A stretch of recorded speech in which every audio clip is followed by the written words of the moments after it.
Do you remember the best gift you have ever given someone? Who did you give it to? Can you tell why it was the best gift? Often, the best gifts are the ones given to people we know very well. We know what they like. We know what they need. It is the year 2011. The Syrian conflict has just begun. We have an unclear vision of who we are supporting. The only information we have is that around 6 million people are affected by hunger. We respond to the emergency and we provide life-saving food. Today, 7 years into the conflict, over 11 million Syrians have been displaced. More than 5 million have left Syria in search of security. Of these, near to 1 million have crossed the border into neighboring Lebanon. One of them is Haya. Haya tells us her name, gender, age, and contact details.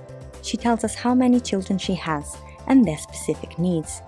She also tells us what camp they're all staying at. We have a clearer vision of who we are supporting. We respond, and we provide Haya with a smart card that she can use to withdraw cash from an ATM or at a retailer to purchase food. We also enroll her children into a school feeding program that provides them with healthy snacks. Now, imagine it is the year 2030. We have reached zero hunger, and we need to ensure it stays as such. Meet Haya. Haya introduces herself to us. We know her full name, gender, and date of birth. She tells us about her close family and the extended household she is responsible for, providing information on them, such as special nutritional needs and health status. She shares with us her life journey, where they have all come from, and where they all currently live. She also mentions the conditions in which they live in. She tells us what other forms of support from other entities they're all receiving. Haya is able to directly provide information on her mobile. We always have up-to-date information. We also have a direct line for Haya to provide real-time feedback on our services. We get to know Haya. We form a relationship with her. We have a very clear and extensive vision of who we are supporting. How do we respond? Together, alongside other actors such as governments, UN agencies, other organizations, and donors. We provide her with different forms of support ad hoc to her and her family's needs. We can assure the support is reaching Haya and no other. We ensure her living situation is suitable with adequate shelter and proper infrastructure. We offer a multitude of different programs designed to develop her and her family's capabilities. We give Haya a single digital identity and payment card, empowering her to make her own life choices. WFP has always strived to provide the best support, and with a digital transformation we can take it further.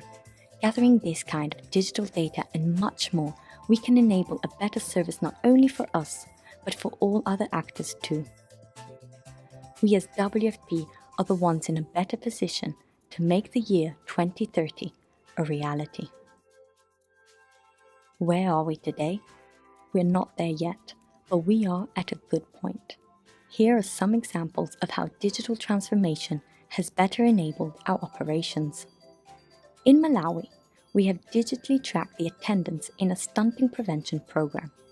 In 2015, data from the monitoring system showed that abruptly the level of attendance had decreased.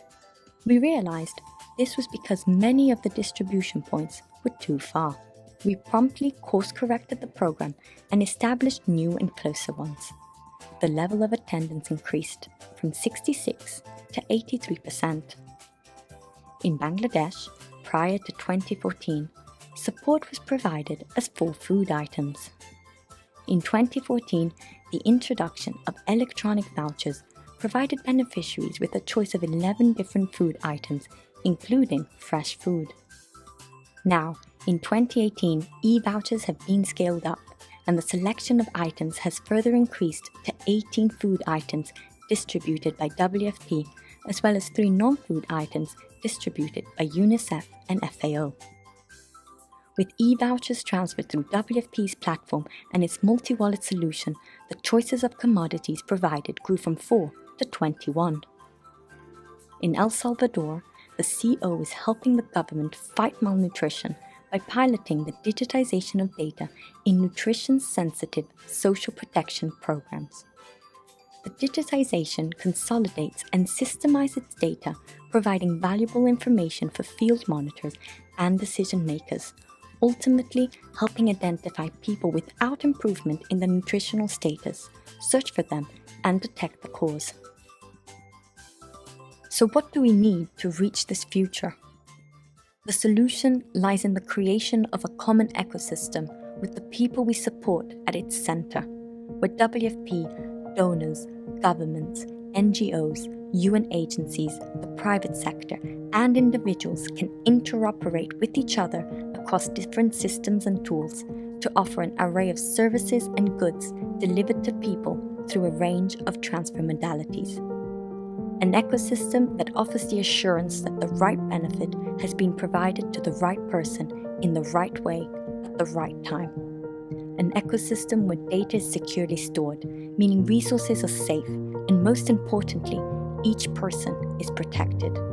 An ecosystem built predominantly around the identity of the people we support, with the aim to empower them to address their needs with greater dignity and choice. By investing in our digital transformation, we as WFP not only become a vital entity in this ecosystem, but also the catalyst to its creation. So now, do you think the gift of the opportunity to change a life could be the best gift you have ever given someone? To know them better is to protect them and serve them better.